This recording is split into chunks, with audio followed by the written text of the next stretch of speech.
उससे, और lander hazard avoidance camera उससे। तो ये तमाम जो दोनों कैमरे हैं उससे पोजीशंस भेजी जा रही हैं। इसके अलावा जो इसके अंदर एक laser velocity Doppler velocity meter लगा हुआ है, उससे डिस्टेंस नापी जा रही है और वो डिस्टेंस जो है वो लगातार कंप्यूटर के अंदर फीड की जा रही है, ये चेक करने के लिए कि क्या ये निर्धारित पोजीशन के अनुसार अभी तक आगे बढ़ रहा है या नहीं बढ़ रहा है। और इसकी पोजीशन का इस समय यहां पर इसरो कमांड सेंटर के अंदर एक पूरा जो ब्रीफ है वो दिया जा रहा है कि अभी तक ये कैसे आगे बढ़ा, क्या प्रक्रिया रही इसके अंदर और आगे की प्रक्रिया क्या रहने वाली है। जी बिल्कुल ठीक है प्रणय, आप नजर बना के रखिए। प्रोफेसर साहब का मैं फोन रुक कर लेती हूँ। प्रोफेसर साहब जी, मैं एक बात जोड़ना चाहता हूँ। आपको पता है कैसे टेस्ट किया गया? हेलीकॉप्टर से लटकाया गया विक्रम को, हाँ। और उतनी पूरी इमेजिनेशन सिचुएशन बनाई गई, एक ऐसी सिचुएशन पे उसको लटका के उतारने की कोशिश की गई, फिर उसको क्रेन से लटकाया गया। 2000 की मीटर की ऊंचाई की एक बड़ी सी क्रेन लाई गई, उससे लटका कर भी इसका परीक्षण किया गया कि इसके पांव के अंदर उतनी ताकत है कि ये उतर जाए। हाँ, तो मतलब इतनी माइन्यूटली इसको देखा गया। हाँ, और दीपक जी इसका मतलब हर छोटी बड़ी जो दिक्कत आ सकती है चांद पर, उसको पहले से कई बार टेस्ट किया गया। प्रोफेसर साहब आपका रुख करना इसलिए जरूरी है क्योंकि एक तो मैं पहले ही कह चुकी हूँ, आपके मुंह में घी शक्कर, आपने पूरा कॉन्फिडेंस दे दिया है कि अब ये बिल्कुल सफल लैंडिंग होगी। लेकिन मैं सवाल आपसे ये पूछ रही हूँ कि अमेरिका है, अमेरिका लगभग 50 साल बाद आर्टेमिस 1 को प्लान कर रहा है। रूस है, उसने 47 साल बाद लूना 25 को लॉन्च किया। लेकिन भारत ने 2019 की असफलता के बाद महज 4 से 4.5 सालों में ये चंद्रयान 3 तैयार किया, इसको लॉन्च किया। इसको मैं भारत के वैज्ञानिकों की कितनी बड़ी जीत मानूं?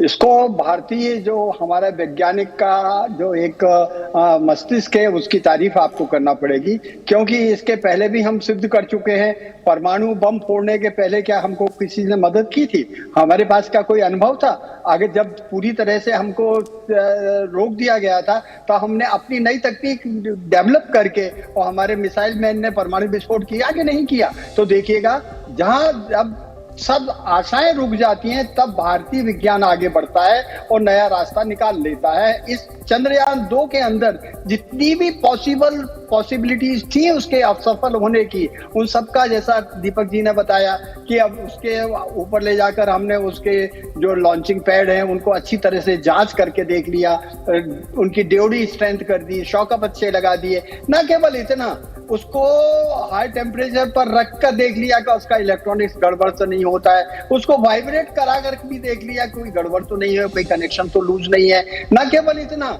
उसको सब 0 डिग्री यानी क्रायोजेनिक एटमॉस्फेयर में रखकर उसको वहां पर भी टेस्ट कर लिया, देखा कि all the systems are working properly.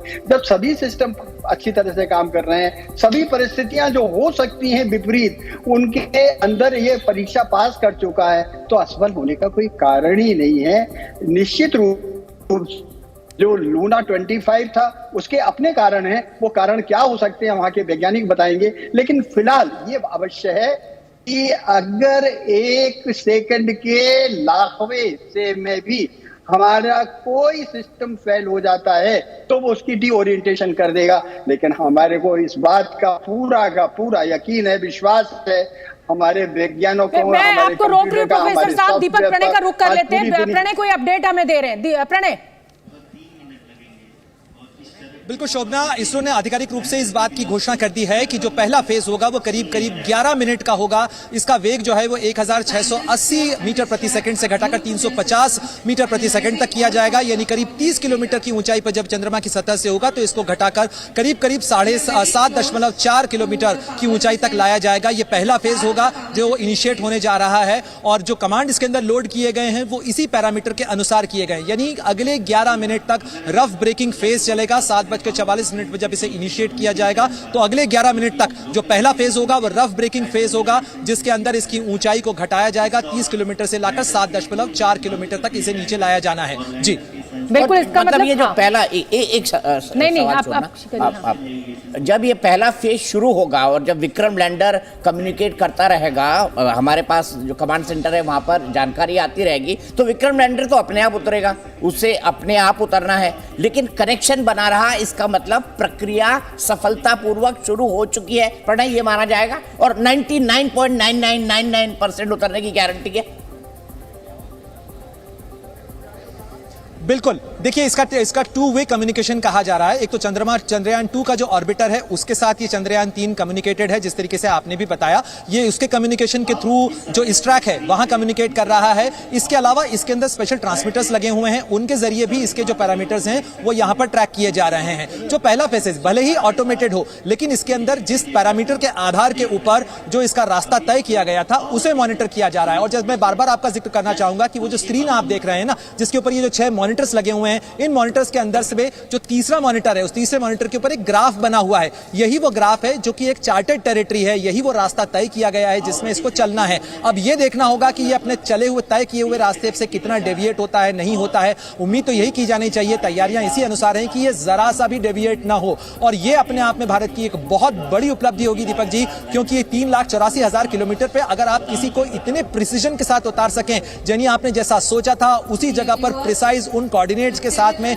Jio positioning के साथ आप लैंड करवा सकें, तो यही जो तैयारी है वो की गई है। और अब जो पहले फेज के लिए अनाउंसमेंट हो चुका है, और साथ में इस समय जो ऑल्टीट्यूड है वो करीब करीब इसकी जो गति है वो 1,687 किलोमीटर प्रति सेकंड की रफ्तार से ये आगे बढ़ रहा है। और जो इसका ऑल्टीट्यूड है वो भी यहाँ पर डिस्प्ले किया जा रहा है। पहला फेज शुरू हो चुका है, 5:44 हो चुके हैं और पहला फेज भामी साहब आप रहा है। भामी साहब क्या हो चुका है बताइए फटाफट। वो नेचुरली जो कमांड्स उसको लोड किए गए हैं वो कमांड सब वो एग्जीक्यूट करना शुरू हो चुका है। और सबसे मुश्किल फेज और जैसा आपने कहा कि अगर इस फेज में हमें टेलीमेट्री मिलती रही, इस फेज में अगर हमारा कम्युनिकेशन बना रहा और ये फेज सक्सेसफुली 1.6 किलोमीटर पर सेकंड यानी 1600 मीटर पर सेकंड से रिड्यूस अभी क्या स्पीड है विक्रम लैंडर का, क्विकली बताइए एक लाइन में। 1600 मीटर पर सेकंड पे वो चल रहा है इस वक्त, और हमने उसको रिड्यूस करके 330 मीटर पर सेकंड पे लाना है अगले 10 मिनट में। और ये सबसे खतरनाक 1600 मीटर पर सेकंड से 300 मीटर पर सेकंड पर हमको लाना है। प्रणय एक लाइन में जवाब दीजिएगा।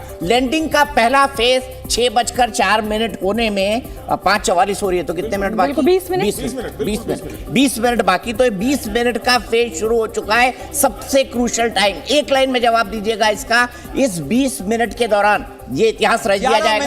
11 मिनट के बाद इसका आकलन किया जाएगा कि ये मिशन पैरामीटर्स, दीपक 11 मिनट बाद इसका फैसला किया जाएगा कि पहला फेज कैसा रहा, और उसके बाद जो अगला फेज है वो शुरू होगा। करीब 10 सेकंड का ये फेज होगा, 10 सेकंड के अंदर इसकी जो गति है उसको और कम किया जाएगा। और उसके बाद जो अगला फेज है, फाइन ब्रेकिंग फेज, सबसे क्रूशियल फेज, सबसे कठिन फेज यही होगा, क्योंकि उसके बाद आप देखिए पैरामीटर्स बिल्कुल ठीक डिस्प्ले हो रहे हैं। आप देखिए किस तरीके से ये आगे बढ़ रहा है। ये जो लाइन है, येलो लाइन से ये ग्रीन लाइन हो रही है, ये ग्रीन लाइन बताती है कि हरी झंडी है, यानी सब कुछ ठीक चल रहा है, ऑल इज वेल।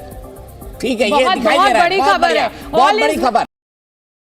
लाइन से ये ग्रीन लाइन हो रही है, ये ग्रीन लाइन बताती है कि हरी झंडी है, यानी सब कुछ ठीक चल रहा है, ऑल इज वेल।